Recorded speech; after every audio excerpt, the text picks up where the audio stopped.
black pepper. It almost bankrupted the Roman Empire. इस mummy को जरा गौर से देखिए।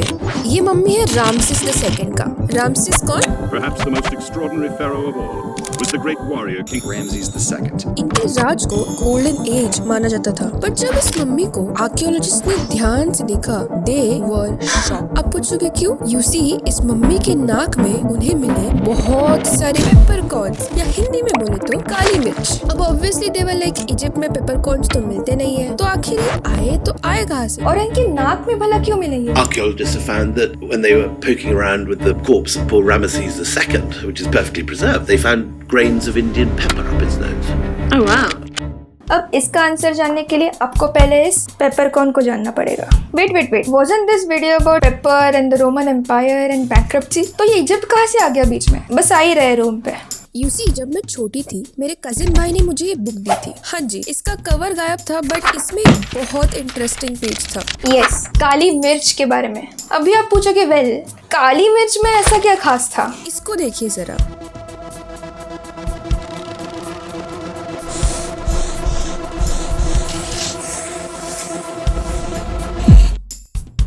Paper gold, paper gold, paper gold, paper gold, paper gold. What? ये है 1 ग्राम पेपर की प्राइस एंड ये है 1 ग्राम गोल्ड की प्राइस। इम्पॉसिबल। इस इंसिडेंट के बाद मैंने इस बुक पे ट्रस्ट करना ही छोड़ दिया और पूरी तरह से इसके बारे में भूल गई। बट देन कुछ महीनों पहले जब मैं ईस्ट इंडिया कंपनी का वीडियो के बारे में रिसर्च कर रही थी, I came across something really interesting. By the way, इस वीडियो के बाद इस वीडियो को पक्का चेकआउट करना, मजा आएगा पक्का। सो वीडियो की रिसर्च करते वक्त I came across this video by Nitish Rajput. मसाले बहुत ही हाई वैल्यू कमोडिटी होते थे। ये जो ब्लैक पेपर यानी कि काली मिर्च वगैरह, इनकी इतनी मारामारी थी कि मर्चेंट इनको ब्लैक गोल्ड कहते थे, गोल्ड से कंपेयर किया जाता था। वेट अ सेकंड, सो वो सब सच था? इस वीडियो के बाद I sort of believed it but still had so many questions. So मैंने इस नन्हे से पेपर के ऊपर रिसर्च करना चालू कर दिया। I mean यार, ये पेपर जो हर किसी के मसालों के डिब्बे में भर भर के पड़ा हुआ होता है। पूरे इंटरनेट को छानने लगी मैं, मतलब न जाने कितनी बार मैंने इसे पुलाव और बिरयानी में मन भर के डाला था एंड कभी इसे एक सेकंड थॉट भी नहीं दिया। सून मैं पेपर की दुनिया में मानो जैसे बस ही गई। Black pepper. Black pepper. Black pepper. Paper को हर व्यंजन में डालते थे। It's a little ball of spice that is often ground and used as a garnish. और रोमन्स को ये कुछ ज्यादा ही पसंद थी। You probably have it on your table right now, but back then it was black gold. The rich Romans put pepper in everything, even desserts apparently. If you stole a handful of peppercorns like this, it was as lucrative as doing a successful bank raid today. Why do you need all this black stuff on your food? What is this pepper that people now, young now, put on their food? So for starters, pepper is It's a berry. ये बहुत सारे colours में पाया जाता है The white pepper, the black pepper, and the green pepper. And originally मिलता है It comes from here, Kerala, in southern India.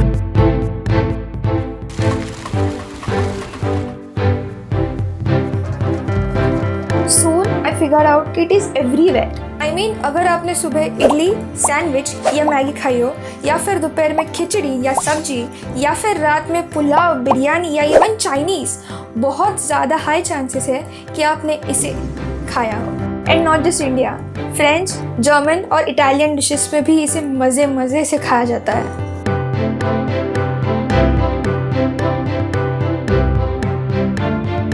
Black gold इसलिए क्योंकि जो केरला के व्यापारी थे वो काली मिर्च को बेचते थे सोने के दाम पर। But I was still confused और मेरी कंफ्यूजन और बढ़ी इस एक लाइन से।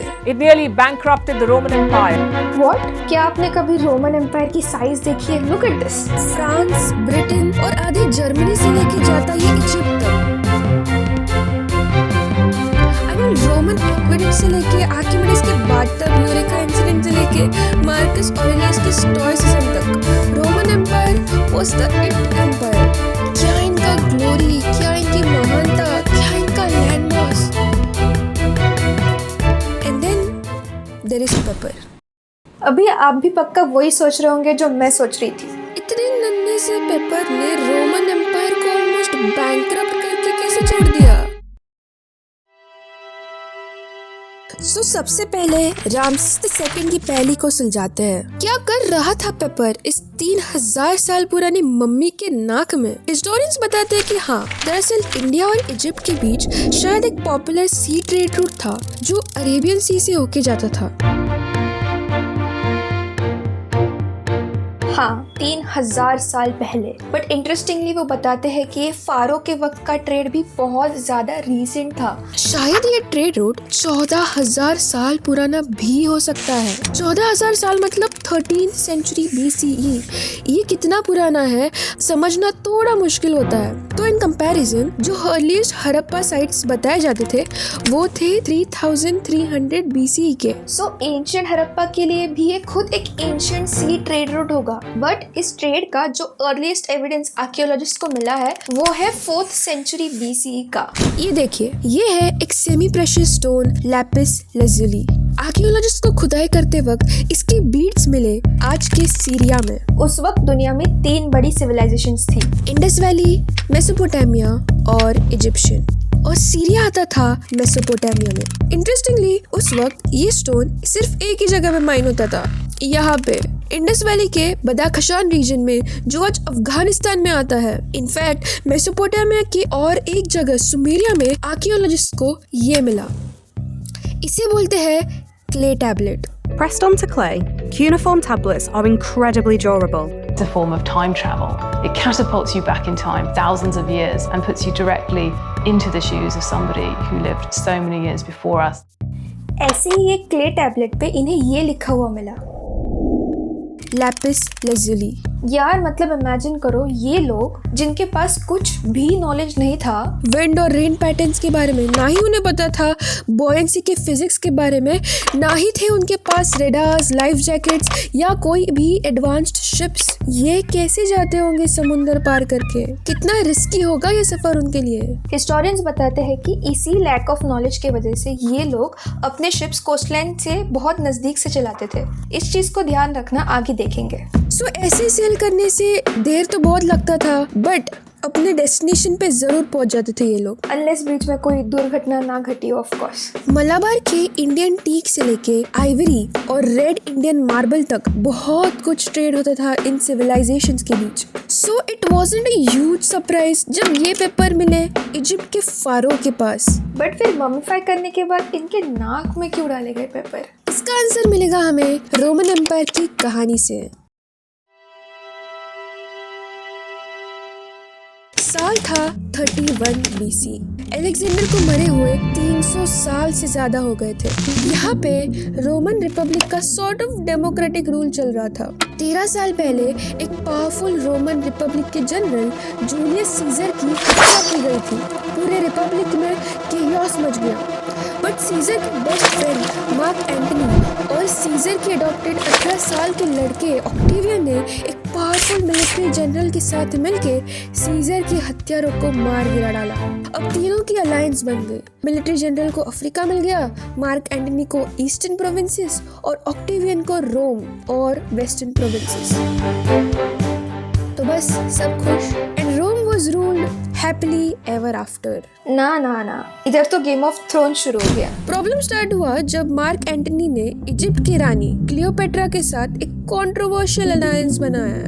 अब इजिप्ट को bread basket of the Mediterranean बोला जाता था। इजिप्ट का फर्टाइल नाइल डेल्टा पूरी रोमन रिपब्लिक को खाना खिलाता था। जब मार्क एंटनी ने अलायंस बना दिया इजिप्ट के साथ, ऑब्वियसली ऑक्टेवियन की जलने लगी। So Octavian declared war with Cleopatra and of course Mark Antony. हाँ जी, ऑक्टेवियन जीत गया एंड ऐसे ही स्टार्ट हुआ था the infamous Roman Empire. Egypt अभी रोमन एम्पायर का पार्ट बन गया था। In the classical period, the great age of Rome of Augustus, the aftermath of Antony Cleopatra committing suicide is that Egypt is appropriated by Rome and colonized, which gives Egypt and Roman Empire a sea border with India. And इसी setting में start होती है हमारी कहानी।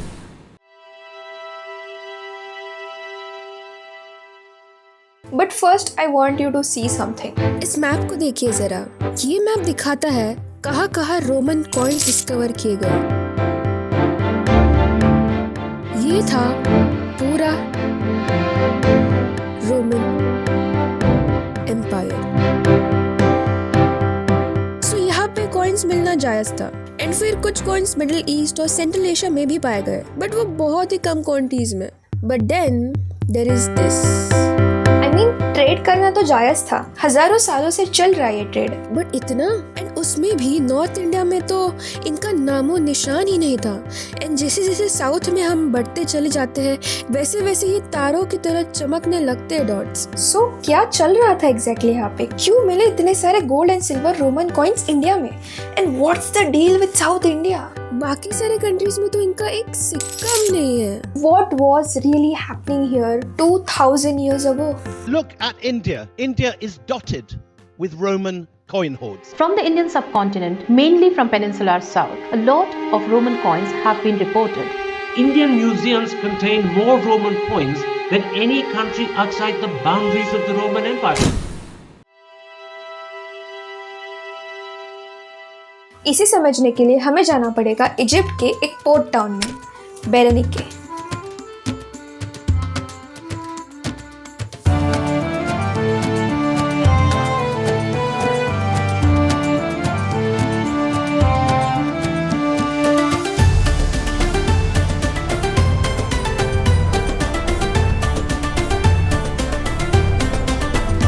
आज ये पूरी बंजर जमीन है, रेगिस्तान के बीचों बीच यहाँ पे तेज हवाएं चलती है और पीने का पानी का नेचुरल सोर्स यहाँ से मीलों की दूरी पे है। इस सुंदर रेड सी के किनारे बसे हुए ये डेजर्ट टाउन एक जमाने में रोमन एम्पायर का one of the busiest port city था। रोमन एम्पायर के बिल्कुल सदर्न मोस्ट कॉर्नर पे बसा था ये शहर। अगर आप एक रोमन सिटीजन होते और आपके अलेक्जेंड्रिया सिटी से नाइल पार करके और कुछ दिनों की खतरनाक ट्रैक करके यहाँ पे पहुँचते तो आप दंग रह जाते। बट क्यों? बिकॉज न जाने कितने आउटसाइडर्स के शिप्स यहाँ पे डॉक होते थे। अलग अलग प्रकार के सुगंध के सामान लेके आते थे ये आउटसाइडर्स। ऐसा सामान जो आपने कभी ना देखा, ना मिला, ना सूंगा। आपके लिए ये टाउन मानो जैसे वर्ल्ड का एज हो, सेफ्टी और कंफर्ट से मीलों दूर, a beautiful window to the outside world. But कौन थे ये आउटसाइडर्स और क्या लेके आते थे यहाँ पे? एंड क्या कनेक्शन है इस सब का पेपर के साथ? इसका जवाब इन्हें मिला यहाँ पे। ये है 72 year old university of Delaware के आर्कियोलॉजिस्ट स्टीवन साइडबोटम। इन्हें करीब 30 साल हुए हैं बेरेनिके में खुदाई करते हुए। ये बोलते हैं Berenike was a very cosmopolitan city. It was founded, in fact, by Ptolemy II. It was named after his mother, Berenike. We've really only probably excavated at most maybe 2% of this massively huge site. पर सिर्फ 2% की खुदाई में ही इन्हें बहुत ज्यादा interesting चीजें मिली। ये है एक एंशिएंट इजिप्शियन देवी आइसिस का टेम्पल। ये है इसका आंगन या courtyard and this is the main temple. So इस कोर्टयार्ड में इन्हें ये मिला। Statue of the Buddha has been discovered in Egypt. And it was a picture of this newly discovered Buddha's head, found not in India or anywhere that you'd associate with the Buddhist world, but in Egypt. Oh, wow. In an Isis temple. But ये 2 foot बड़ा Buddhist statue बाकी Buddhist statue से बहुत अलग है। For starters, इनके बाल totally like Roman curly hair style की तरह बनाए गए थे। इनके पीछे मेडिटेरेनियन स्टाइल सनरेज है, जिसे मानो बुद्धा को एक रोमन सोलर भगवान में परिवर्तित किया हो। एंड इवन इंटरेस्टिंग चीज ये है कि ये स्टैचू बना है टर्की के फाइनेस्ट क्वालिटी मार्बल से। बट इसे बनाया गया था अलेक्जेंड्रिया के स्पेशलिस्ट स्टोन कटर्स से। मतलब अगर ग्लोबलाइजेशन का मीनिंग किसी को जानना हो तो उसे ये 2000 साल पुराना इजिप्ट में मिला हुआ बुद्धिस्ट स्टैचू दिखा देना। बट इससे भी बड़ा क्वेश्चन ये है कि एक इजिप्शियन देवी आइसिस के टेम्पल में एक बुद्धिस्ट स्टैचू को प्राउडली क्यों डिस्प्ले किया जा रहा था? Most multicultural object you could imagine, an Indian holy man depicted on white Proconnesian marble from the Marmara Sea, which is now Turkey, found in Egypt in an Isis temple. And I suddenly thought, this is a whole world that we don't know. But this was not the only mystery inside this temple. इसके storeroom में इन्हें मिला ये stone. जरा गौर से देखिए इसे। कुछ पहचाना? सबसे लेफ्ट में है बलराम अपने हल या प्लो के साथ। बीच में है एक नामसा एंड राइट में है वासुदेवा, जो बाद में कृष्ण बने। अपने हाथ में इन्होंने चक्र और हल पकड़ा है। ओके, वेट अ सेकेंड, ये इंडियन देवी देवता है रोमन एम्पायर के इजिप्ट में आखिर कर क्या रहे थे?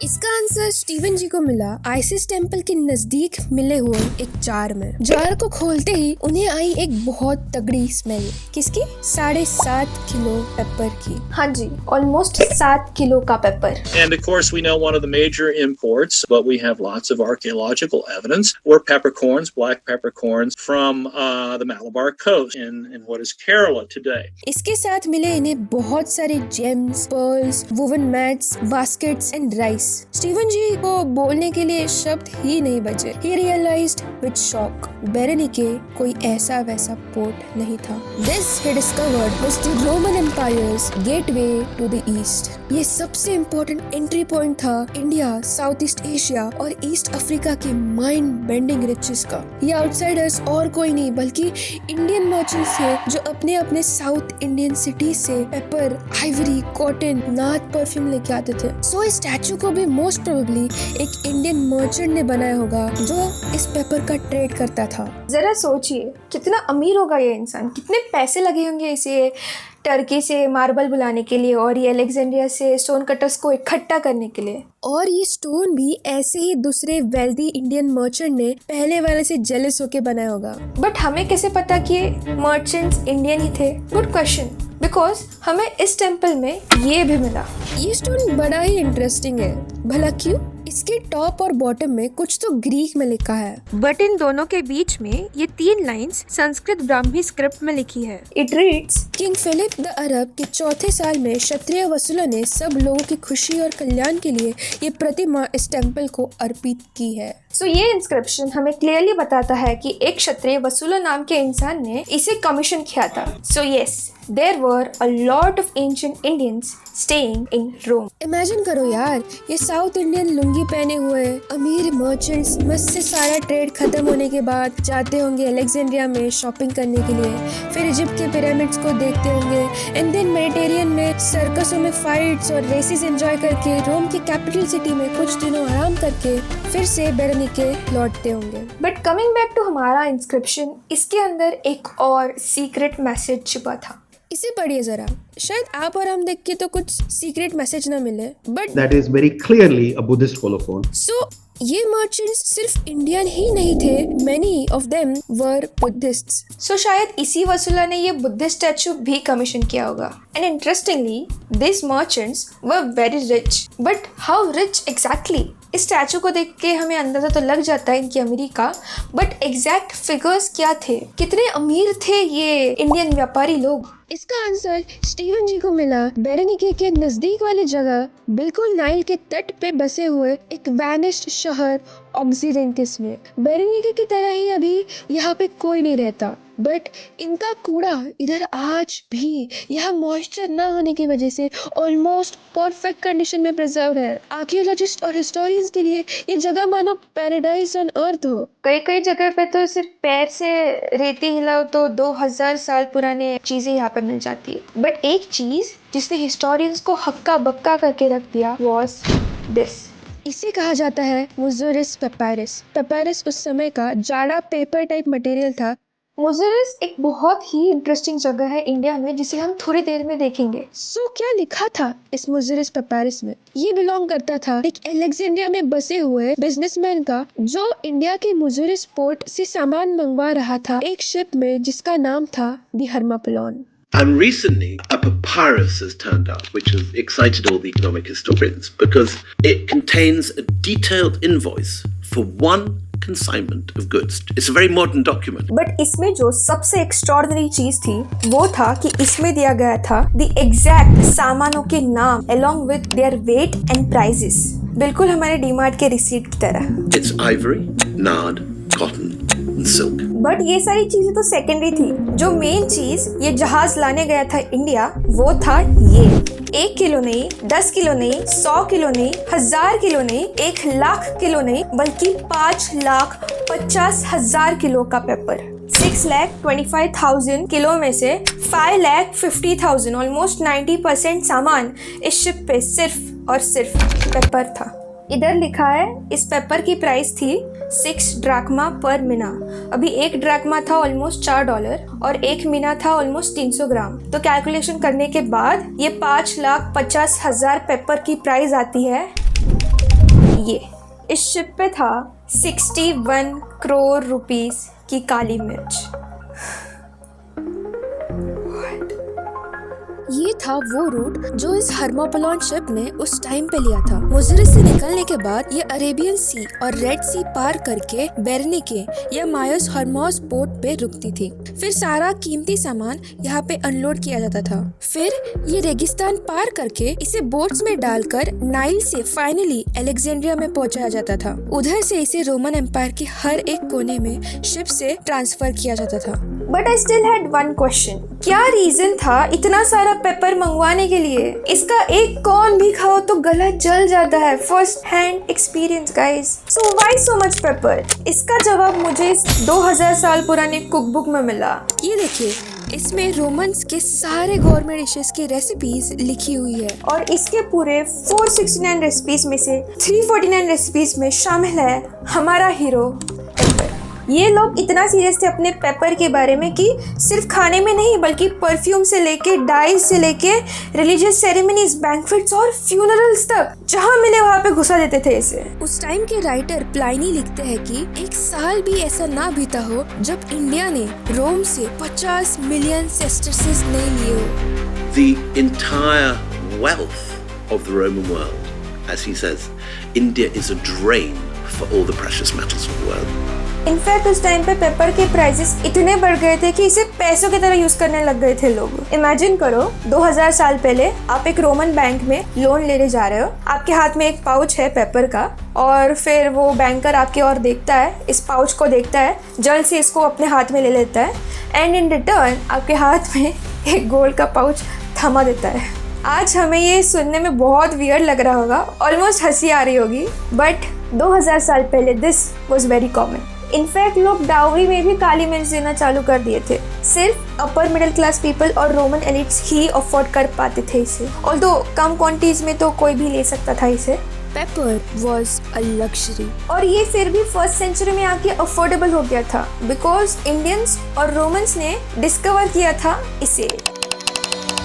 Yes, the monsoon winds. Because of the monsoon winds, it only takes 2 months to sail with a sailing boat between a port on the Red Sea and a port in Kerala or a port in Gujarat or on the Indus. इसके कारण आप रोम से लेके India के कौन से भी शहर में सिर्फ 2 महीने में पहुंच सकते थे। अगर यही सफर आपको लैंड से करना होता तो आपको सालों बीत जाते थे। So yes, this was a revolution. No need to do all this. Now you can directly go like this and this. सो ये फिगर्स जो मैंने बताया आपको, ये भी फर्स्ट सेंचुरी में आके ये मानसून विंड्स के वजह से और ट्रेड इजी होने की वजह से थोड़े कम हुए थे। बट इससे पहले paper was only reserved for kings and gods और फारोस। अब समझ में आया क्यों था पेपर फारो के नाक में। Paper was more valuable than gold and even आज भी इंडिया में ऐसी बिलीफ है कि किसी भी मरे हुए इंसान के माउथ में या फिर नॉस्ट्रिल्स में गोल्ड डालते हैं। There is a belief in Hinduism कि it helps protect the soul और it helps them get closer to God. So शायद इजिप्ट में भी ऐसी कुछ बिलीफ होगी and since paper was more valuable than gold it seemed justified कि paper उसके नाक में मिला। पेपर मानो जैसे एक स्टेटस सिंबल बन गया था, अ लग्जरी। आज जैसे लोग अपने रोल्स रॉयस को फ्लॉन्ट करते हैं, वैसे ही लोग उस जमाने में पेपर को फ्लॉन्ट करते थे। जितना ज्यादा पेपर किसी भी घर के खाने में दिखता था, उससे ही उसकी वैल्यू समझ जाती थी। तो इस बंदे ने टोटल 150 टन का कार्गो मंगवाया था इस शिप हर्मापोलोन पे। अब जरा सोचिए, जिस भी बिजनेसमैन का ये कस्टम रिसीट होगा, अगर उसका ये ट्रेड सफल हुआ होता तो वो रातों रात अलेक्जेंड्रिया का इलॉन मस्क बन जाता। If the Hermopolis had made it to Egypt and they got this crate, the ship owner or whoever was behind this consignment would have been rich enough to buy one of the premier estates in Egypt or indeed central Tuscany and have enough money to join the Roman Senate. So it was no wonder जब first century के Roman naval commander Pliny the Elder ने कहा कि इस Indo Roman trade के हर ship के साथ पूरे एक आर्चर्स की टोली को भेजते थे अलग शिप पे, ताकि इन्हें पायरेट से बचाया जा सके। बट इस ट्रेड से सिर्फ व्यापारी लोग अमीर नहीं होते थे। इस पेपायरस के हिसाब से हर एक कार्गो पे रोमन एम्पायर को एक टैक्स देना पड़ता था। एक 90 लाख सेस्टर्सेस के कार्गो पे ये लोग टैक्स 20 मिलियन सेस्टर्सेस लगाते थे, मतलब ऑलमोस्ट 25% टैक्स रेट। हिस्टोरियंस बताते हैं कि 100 करोड़ डॉलर्स का ट्रेड चलता था हर साल इंडिया और रोम के बीच, जिससे टैक्स अथॉरिटीज 270 मिलियन या 27 करोड़ डॉलर्स मस्त से जेब में डाल देती थी। 270 मिलियन और 27 crore was equal to 1/3 of the total income of the Roman exchequer. That's astonishing if it's true. Strabo, एक रोमन जोग्राफर, बताते हैं कि उन्होंने अपने आँखों से देखे थे 250 शिप्स एक रोमन पोर्ट से निकलते हुए इंडिया के मुजरिस की ओर रवाना होते हुए। यार मुजरिस क्या एग्जैक्टली है ये मुजरिस? चलिए चलते हैं रोमन एम्पायर से 5000 kilometre east second century India में।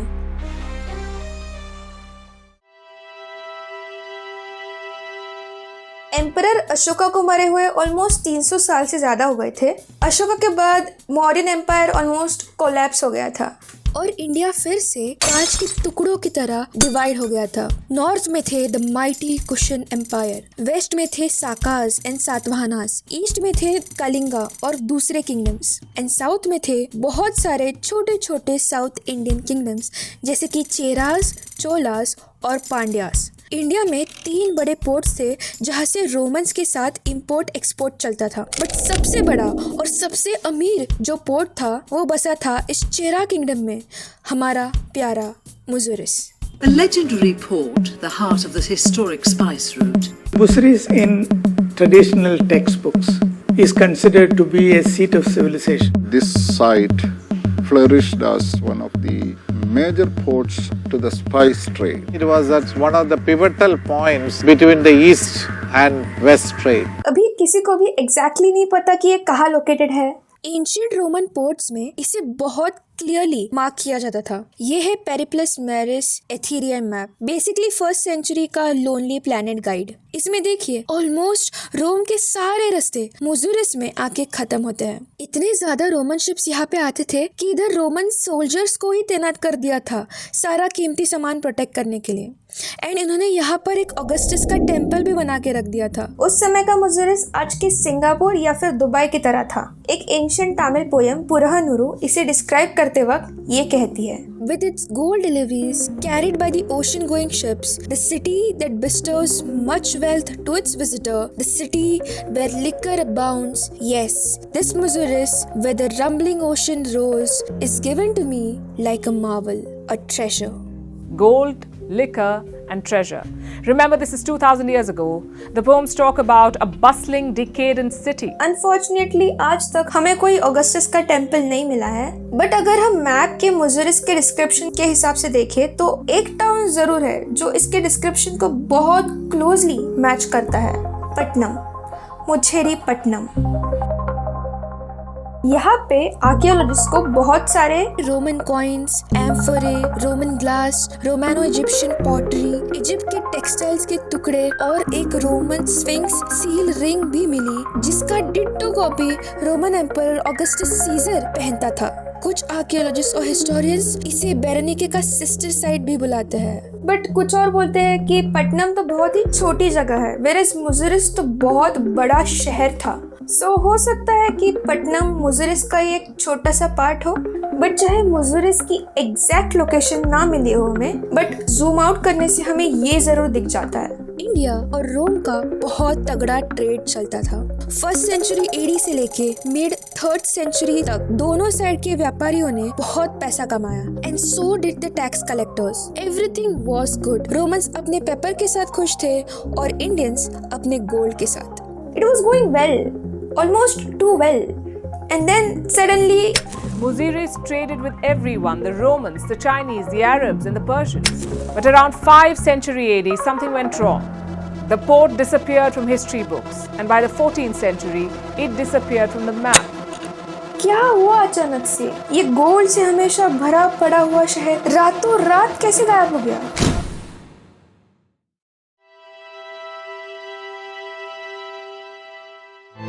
इसका आंसर आप देख सकते हैं इस ग्राफ में। ये है एक फर्स्ट सेंचुरी का रोमन डेनारियस कॉइन। इसमें था 90 to 95% सिल्वर, जिससे ये एक रिलायबल और स्टेबल करेंसी था। बट देन थर्ड सेंचुरी आते आते ये सिल्वर परसेंटेज 95% से सीधा 5% पे आके गिर गया। क्या हो गया अचानक से? इतनी गरीबी कहाँ से आ गई? सब तो ठीक चल रहा था ना एम्पायर में। याद है इस इंसान ने क्या बोला था? The entire wealth of the Roman world. India is a drain for all the precious metals of the world. दरअसल बात सिंपल थी। बेसिकली इनके इनकम से ज्यादा इनका एक्सपेंसेस था। इनका इंपोर्ट्स इनके एक्सपोर्ट से बहुत ज्यादा था। इससे हर साल ढेरों में रोमन गोल्ड इंडिया में ट्रांसफर होता था, एग्जैक्ट कॉलोनियल इंडिया की तरह, जब इंडिया का सारा गोल्ड वेस्ट में जा रहा था। डिफरेंस बस एक था कि रोम का ये प्रॉब्लम उन्होंने खुद ही ने बनाया था। इनफैक्ट ये लोग 5 लाख गोल्ड कॉइन्स के कर्ज में थे, बहुत सारे लोगों के, but primarily to India. Roman Empire basically एक अल्कोहलिक की तरह था, जिसे खुद पता नहीं था कि अपने एडिक्शंस को कैसे कंट्रोल किया जाए। एंड देन सिचुएशन इतनी बदतर हो गई कि एम्परर को रोम से गोल्ड का एक्सपोर्ट ही बैन करना पड़ा। But it was already too late. Empire में पैसे ना होने के कारण कुछ डेवलपमेंट ही नहीं हो रही थी। सोल्जर्स को देने के लिए इनके पास पैसे ही नहीं थे, एंड ऊपर से इनके बॉर्डर्स थे इतने बड़े। तिजोरी तो खाली हो गई थी एंड बॉर्डर्स थे इतने बड़े। What do you think happened next? पहले आए गॉथिक जर्मन्स, फिर Sassanid Persians, and then other Gothic tribes. Roman emperors चींटियों की तरह मरने लग गए। 235 से 284 AD के 50 सालों में 20 एम्परर्स ने इधर राज किया। किसी को इम्पेल किया जाता था तो किसी का कोल्ड ब्लडेड मर्डर। ये बिल्कुल खोखला सा रोमन एम्पायर थर्ड सेंचुरी में इन्वेजन, सिविल वॉर्स और प्लेग में मानो जैसे बंद ही गया। इतनी पॉलिटिकल इंस्टेबिलिटी हो गई कि फाइनली ये एम्पायर 3 हिस्सों में टूट गया, गैलिक, पैल्मेरियन और रोमन। अब इस सब कियोस के बीच किसी को काली मिर्च एक टॉप प्रायोरिटी नहीं लगी होगी। एंड इवन अगर इनके पेट को याद आई भी तो इनके पास पैसे ही नहीं थे ये खरीदने के लिए। इंटरेस्टिंगली, जब एक विसिगॉथ एलैरिक ने रोम को हराया, do you know what he asked as ransom? Yes, सभी की तरह gold, silver and guess what, 1300 kilograms of kali mirch. Rome falls in the 5th century. Attila the Hun besieges Rome. What does he ask for as ransom, incidentally? He asks for 10,000 pounds of Indian pepper, not Chinese silk. अब Romans के लिए तो ये bad news थी ही, but so was it for India. पूरा south India, specially Muziris का पूरा पैसा आता था पेपर या फिर रोम से। एंड एक दिन सडनली ये भर भर के मिलने वाले गोल्ड के नल को किसी ने एकदम से बंद कर दिया हो, जैसे मानो अचानक से किसी ने आपके बरसों से मिलने वाली सैलरी को काट दी हो हमेशा के लिए। So what happened to the maritime trade road? कोई ट्रेड करता था या नहीं इंडिया के साथ वेस्ट में थर्ड सेंचुरी के बाद? हाँ, बिल्कुल करते थे। ये लोग और यहाँ के लोग, अरब्स तो मिडलमैन बन गए थे इंडिया और रोम के बीच। रोमन्स ये 1000 साल पुराना मैरीटाइम रोड पूरी तरह से भूल चुके थे, बट इसका फायदा लिया इन 2 वेनेशियन सिटीज ने। इस ट्रेड के प्रॉफिट से उन्होंने अपनी पूरी की पूरी सिटी स्टेट्स बना दिए। हिस्टोरियन जॉन कीए बताते हैं कि no less than Palmyra and Petra, the city Venice owed everything to its prominence in Oriental trade, a term that was virtually synonymous with spices and was proud to proclaim it. Third century से लेके 14th century तक ये routine अगले 1000 सालों तक चला। पूरे middle ages में पेपर सिर्फ किंग्स, क्वींस और नोबल्स के घर में ही दिखाई देते थे। इनफैक्ट ये लोग खाना ही नहीं खाते थे अनलेस उनके फूड में भर भर के काली मिर्च न डाली हो। इस समय काली मिर्च को लैंड खरीदने से लेके टैक्सेस पे करने तक सारे जगह पे यूज करते थे ये यूरोपियंस। इनफैक्ट पैलेसेस में सर्वर्स के पॉकेट सील देते थे ये रॉयल्स, ताकि ये उनका पेपर ना चुरा पाए। बट देन रिलीजियस क्रूसेड्स के वक्त यूरोपियंस की फिर से मुलाकात हो गई उनके लॉस्ट लव पेपर से, उनके दुश्मन ओटोमन अरब्स के खाने में। ये लोग इनके खाने में इसे मन चाहे उतना डालते थे। कॉमन से कॉमन सोल्जर तक इसका स्वाद लेता था। And this triggered a Portugal man put his life on danger and do what nobody had ever done before and successfully return back home.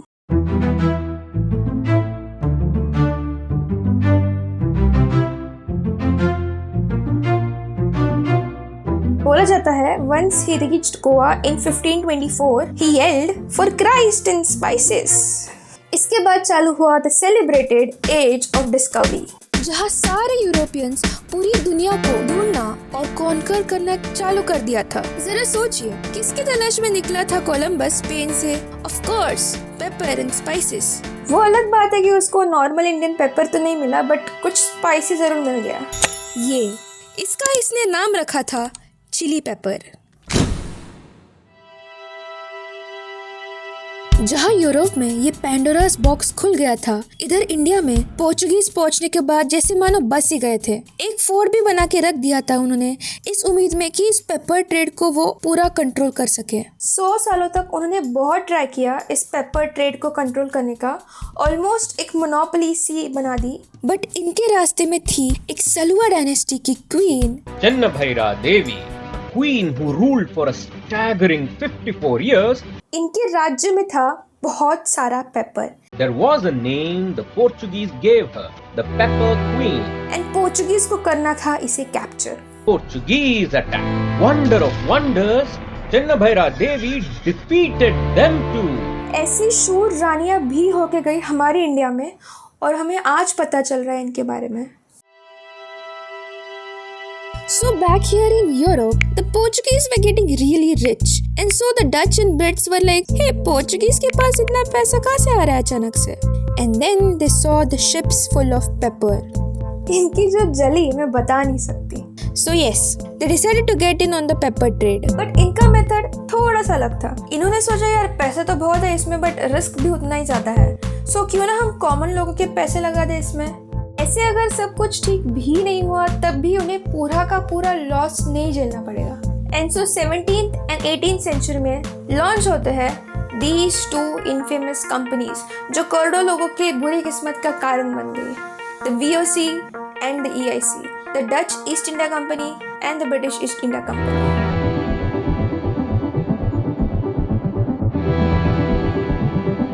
So begins the age of colonization. Paper की वजह से हजारों ships launch हुए, as of discovery शुरू हुआ। एक बड़े से मैग्नेट की तरह इसने पूरे वर्ल्ड को अपने पास खींचा। There is a reason जब फ्रेंच राइटर वोल्टेयर बोलते हैं कि 1500 के बाद एक भी ऐसी काली मिर्च ना बची हो जो खून से लाल ना रंगी हो। इनफैक्ट जब पायरेसी की वजह से यूएसए का सुमात्रा में पेपर ट्रेड थ्रेटन हुआ था, कंट्री के प्रेसिडेंट एंड्रयू जैक्सन ने यूएस वॉरशिप भेजी थी 9000 किलोमीटर दूर सुमात्रा तक। ये पहली बार ऐसा हुआ था जब एक ऑफिशियल आर्म्ड यूएस इंटरवेंशन करवाया गया था, वो भी साउथ ईस्ट एशिया में। हाँ, वही यूएस जो वर्ल्ड वॉर 2 में इन्वॉल्व होने से मना कर रहा था। सो अभी आप सोच रहे होंगे कि अच्छा इतना इन्फ्लुएंशियल था ये पेपर, तो अचानक से इसे क्या हो गया? द किंग ऑफ स्पाइसेस से द कॉमन पेपर कैसे बन गया? ये ब्लैक गोल्ड कहे जाने वाला ये स्पाइस इतना नीचे कैसे गिर गया? सिंपल, इकोनॉमिक्स की वजह से। अब ये इकोनॉमिक्स कहाँ से आ गया बीच में? हिस्ट्री देख रहे थे ना, just bear with me guys. You see, जब टमाटरों की प्राइसेस आसमान छूने लगती है बारिश के नुकसानों की वजह से, तब सब लोग कैसे टमाटरों को एक अलग नजरिए से देखने चालू करते हैं। बट द मोमेंट इसके दाम फिर से घट जाते हैं, हम इसे 2 बार भी नहीं देखते, बिकॉज इसका सप्लाई फिर से नॉर्मल लेवल्स पे आ जाता है। अगर ये आपने समझ लिया हो तो ठीक ऐसा ही हुआ काली मिर्च के साथ। हजारों सालों तक लोग इसे अपनी जान धोखे में डाल के समुंदर पार करके ले जाते थे हजारों किलोमीटर दूर। इसका सप्लाई लिमिटेड था और इसका demand sky high, that's why ये और ये। बट द मोमेंट ये फॉरेन कंपनीज ने इसका व्यापार चालू कर दिया, इसका सप्लाई बहुत ज्यादा हो गया और डिमांड तो उतनी ही थी। नेचुरली इसके प्राइसेस कोलैप्स हो गए। अब यूरोप का सबसे गरीब इंसान भी इसे खरीद सकता था। पेपर अब एक कमोडिटी बन गया था। So, do you think the kings and queens would still want to boast about their peppery, spicy meals? Exactly. ऊपर से इसी एज ऑफ डिस्कवरी से बहुत सारे नए नए इंपोर्ट्स आने लग गए थे यूरोप में जो पेपर से ज़्यादा एडिक्टिव थे। सोचो कौन? ये और ये। Thus began the downfall of pepper. But but इस पेपर की स्टोरी से हम क्या सीख सकते हैं? हजारों सालों की पेपर की हिस्ट्री को समझने के बाद मुझे ये 3 इंपॉर्टेंट चीजें समझ में आई। नो मैटर आपका एम्पायर कितना भी बड़ा हो या फिर उसमें कितने भी ज्यादा केपेबल लीडर्स बैठे हो, सिर्फ एक ही चीज डिसाइड करती है कि वो हजारों सालों तक राज करेगा या फिर 10 सालों में मर जाएगा, एंड वो है पैसा। More specifically balance of trade. अगर आपकी कंट्री एक्सपोर्ट करने से ज्यादा इंपोर्ट कर रही हो, बीवेयर, अंदर से खोखली हो रही है आपकी कंट्री, दूसरों के दिए हुए लोन पे चल रही है आपकी कंट्री। एक टाइम था जब इंडिया एक बहुत बड़े ट्रेड सरप्लस पे बैठती थी, बट अगर आज आप इंडिया को देखो तो 2014 में देश पर जो कर्जा था वो करीब 50 लाख करोड़ तक का था और अब 2024 में ये बढ़कर 205 लाख करोड़ हो गया। क्यों 150 करोड़ के स्ट्रॉन्ग पॉपुलेशन का देश आज भी एक्सपोर्ट करने से ज्यादा इंपोर्ट कर रहा है? क्यों हमारा गवर्नमेंट इतने ज्यादा लोन के ढेर पे बैठा है? But apart from the government, this lesson is also for you and me. आपकी इनकम से ज्यादा आपके एक्सपेंसेस मत रखो please. We don't want to repeat the story of Rome again. लेकिन हम लोग आज भी सिल्क रोड को बहुत ज्यादा रोमांटिसाइज करते हैं, but it wasn't the silk road which ruled the world, it was this maritime road. It was way faster, and guess who was the king here? India. Yes, even जो silk China से आता था वो पहले India पे आके रुकता था एंड देन फिर रोमन एम्पायर पे जाता था। The major trading partner of the Roman Empire was not China. The Chinese and the Romans had barely any clear idea of each other's existence. The major trading partner was India. And third, जब भी हम लोग history के बारे में सोचते हैं, we think armies, kings, empires. But what makes these armies, kings and empires? शायद ये पेपर ना होता तो कभी वास्को द गामा इंडिया पे आता ही नहीं, शायद अमेरिका कभी डिस्कवर ही नहीं हुआ होता, शायद आज के मैप्स पे हमें वेनिस ही ना दिखता, शायद ये 72 कंपनीज कभी फॉर्म ही ना हुई होती, और शायद इंडिया कभी कॉलोनाइज ही नहीं हुआ होता, एंड शायद रोमन एम्पायर इतने सारे टुकड़ों में बटा ही नहीं हुआ होता। शायद शायद शायद beneath all these glorified empires, crowns and flags, there are these tiny, seemingly insignificant things that we ignore, which go on to quietly shape our world. Thanks for watching. Check this video out next.